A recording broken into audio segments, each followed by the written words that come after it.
So magandang tanghali mga kababayan. So meron lang po akong kwento.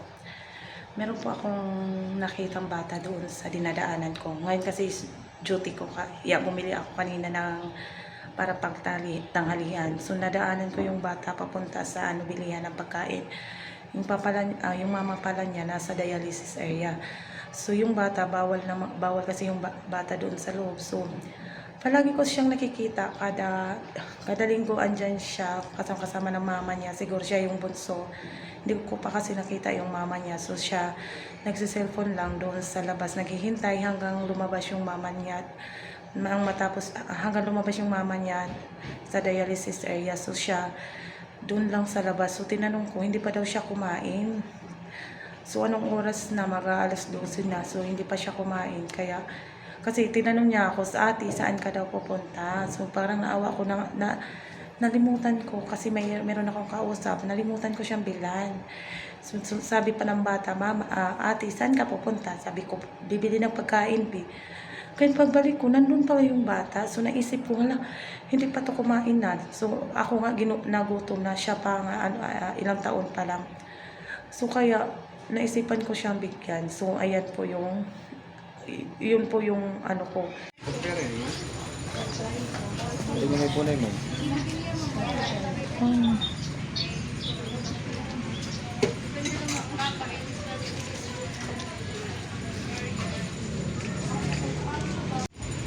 Ano ko?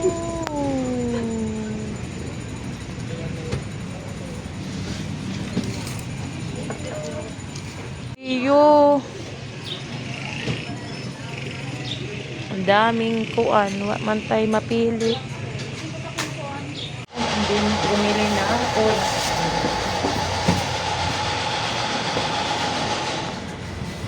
Pabalik na po ako. May nabili na po kong ulam. Ayan.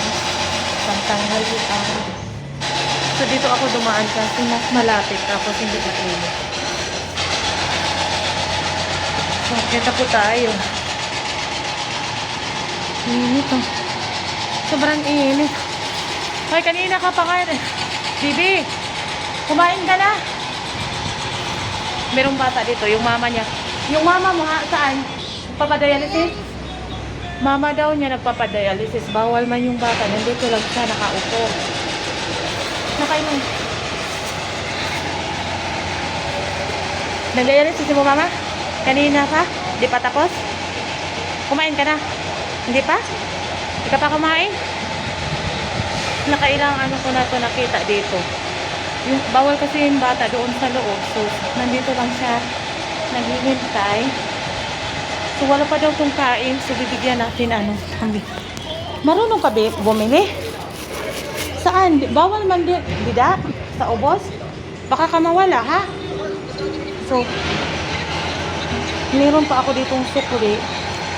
So, bibigyan natin para may hindi pa daw ito kumain kasi hindi pa lumabas yung mama niya. So, ano pangalan mo? Ano po? Aliyah. Ilang taon ka na? 8. So, mamaya pa matapos mama mo. So, bili ka doon pagkain ha. Tapos balik ka agad. Nandyan lang yung bilihan sa baba. So, papabalikin ko na lang agad. Balik ka dito agad ha. Bili ka na pagkain mo ha. Ayan o, bigay. Yan lang yung pera ate. Tayo na. Huwag na sukli. Kain ka ha. Bumaba na yung bata. So, babalik na po tayo. Doon na po. Ito po yung dialysis area. Dito yung dialysis area. Dami pong nag-aabang. So, ito lang po talaga yung nabili ko kanina. May nakalimutan ka talaga na. Wala sa isip ko nga. Bibigyan ko pala ng pagkain yung bata. So, bumili ako ng meron paper plate. Wala kasi akong pinggan. Hindi ako nakagbaon. Tapos, isda. Ayan, isda. Tapos, meron ako dito. Meron akong ditong live. So, yan po. Yan lang talaga yung... meron pala ako ditong kamote. Bumili ako kamote kasi may ilag akong kamote. So, nawala talaga sa isip ko na bilhan yung bata. So, pagkita ko doon sa sa taas sa hagdanan, doon naman siya pumupisto lagi kasi bawal nga doon sa loob. Sabi niya, di tapos ka nang bumili. So, nakakaawa ba? Kasi anong oras na, tapos wala pa yung kain yung bata. So ako nga, malaki na, nagugutom siya pa kaya yung maliit. So ito pala yung pagkain ko. Kaya binigyan ko na lang siyang kunting pera kasi kano lang yung dala ko na pera. Yun lang na ano ko, na ibigay ko talaga sa bata. So, ito pala yung kanin. Hindi kasi kami pwede magsabay-sabay sa pagkain kasi walang bantay sa station. So, pwede kami kumain ng pa isa-isa, dalawa. Basta may bantay yung station namin. Baka may lumapit na mga bantay. So, kailangan may talaga. Laki naman ng plastic ka. Ang liit lang ng laman. Yan, ilang plastic ng lang, ilang suko. Tapos meron ako ditong kamote, tapos gulay. Kailangan may gulay lagi. So, madali kasi mayroong doon sa amin, nagpanay-chat na mapatulong. So, pinuntahan ko muna bago ako umakyat dito. So, kaya nalimutan ko nang magbaon. So, ito na lang yung ulam ko. Isda. Yan. Ayan. Meron ako isda. Tapos gulay. Ay, so na yung lunch ko po. Ito po. Dabong. Tawag. Tapos meron siya, merong gata. So, tingin muna tayo. Thank you, Lord, for the blessing. Salamat. So, kain po mga kababayan. Kain po tayo.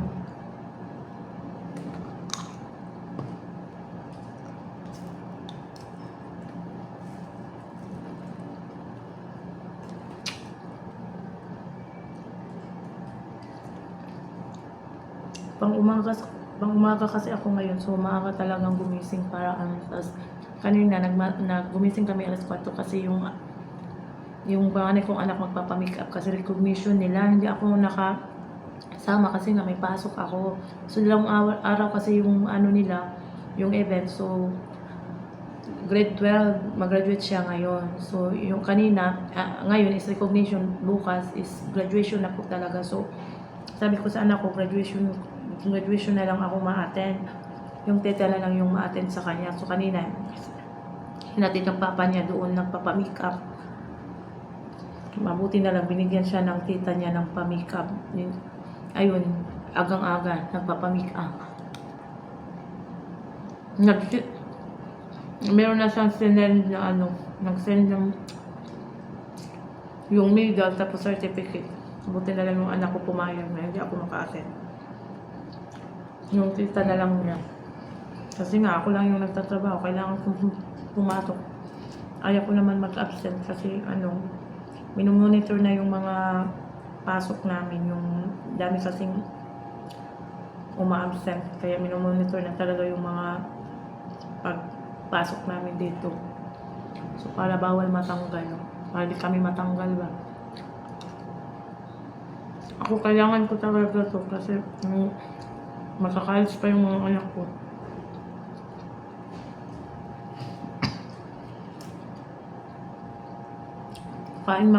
Kain po mga kababayan, bibilisan lang natin kasi baka tumawag na yung nurse namin. Hindi ko alam kung anong binili ng bata.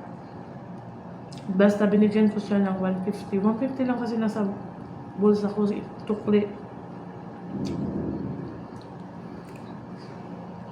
So hindi ko alam kung anong mabibili niya doon, pero makakabili na siya doon ng ulam.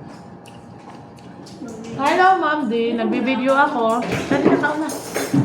Ayun, maganda namin kasama. Ayan po, hello. Nagbablog.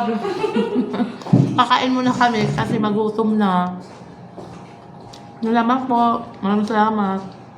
Tapos pagbigay ko ng pera, happy-happy talaga yung bata. So, nakakaano ba ng loob na meron kang nabigyan kahit konti man lang. Kasi kung may pera lang ako, bibigyan ko pa sana siya ng malaki-laki.